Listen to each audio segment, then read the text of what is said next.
creating a solar-powered sun trap in Wellington. We designed the house to give indoor-outdoor living, which is what everybody wants. Homefront, next on One.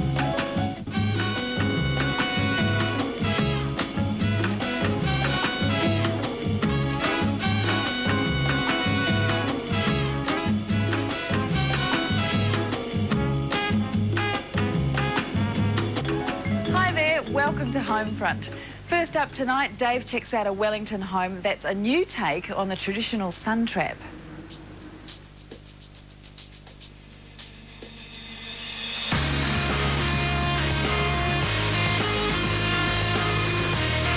Wellington architect Richard Wright has been passionate about solar design for years. So when it came to designing his own family home, it was an opportunity to put all his ideas into practice. What were you trying to achieve when you started designing the house? Well, we needed a new family house. As you can see, our boys are large and growing larger every day, so we were living in a very small house on this site.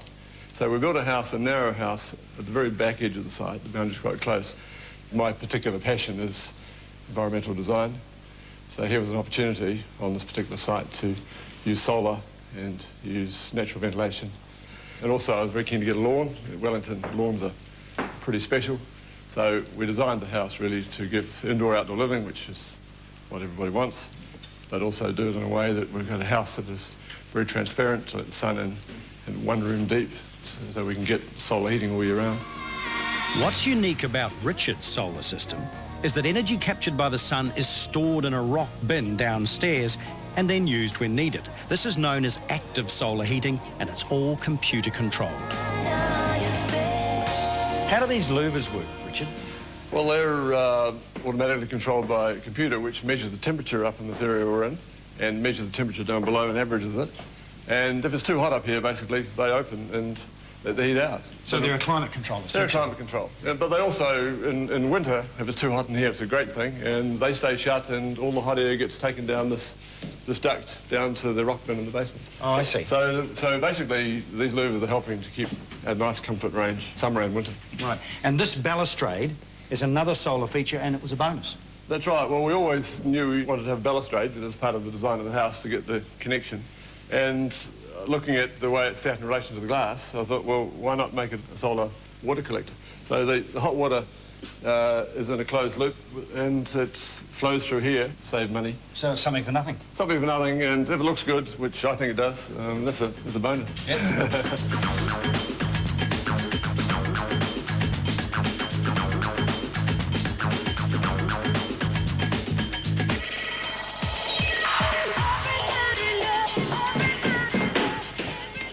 Thank you.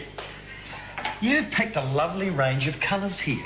Yes, we decided to choose a really bold palette of colours so that on the inside it's bright and bold to match the neutral colours of the outside. And they all seem to jostle along together, even though they're all quite strong in their own right. Yeah, no, I think we chose well. The Tabasco and the Pacifica and the green and the Casal. Yeah. And this area here is a real hub, isn't it? I mean, it's like almost like the bridge of a ship. You're in charge of the whole house. In charge, and not only in charge, but I can see what's going on. With the boys going upstairs and downstairs, they can look down and we can look up. It's like being in a street. I can see in the television room through there, can see what's going on there.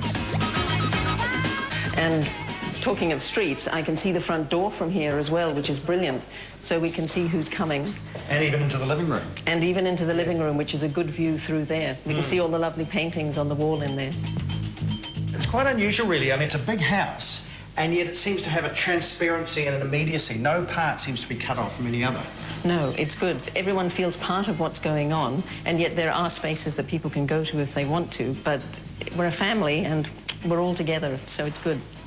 And a very warm family, thanks to Richard's innovations. Well, of course, a lot of houses have passive solar heating, but what you can see here with these slabs is, in fact, the next step, which is active solar. In other words, the heat that goes in, instead of just coming back out, we're taking it down underneath. So all the heat that we're harvesting in the building is coming down through here, through the fan, and through this duct, and passed under the floor. Then it winds its way through there. We've created like a sandwich, Dagwood sandwich of plywood and rocks. And the heat is forced through these gaps, and up and over, and any heat that's come through is going to be dumped on the rocks. So they soak it up? They'll soak it up, that's right. And the idea is that this is our heat bank. And so on a sunny day, that's what we're doing. On a cold day, or a cold week, the system runs exactly the same, except we're actually taking the heat away and goes in here under the slab, and it's being returned by literally the same path it came. And that's the active system. Richard put his money where his mouth is on this house, on your house. So how's the process been? Oh, it has been a great adventure. The whole family's been involved. We've all done our bits on weekends and during the week. That's right, after hours work all the time.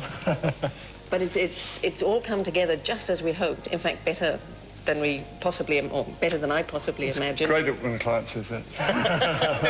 This is a massive room. There's no heating on, and yet here we are in our shirt sleeves.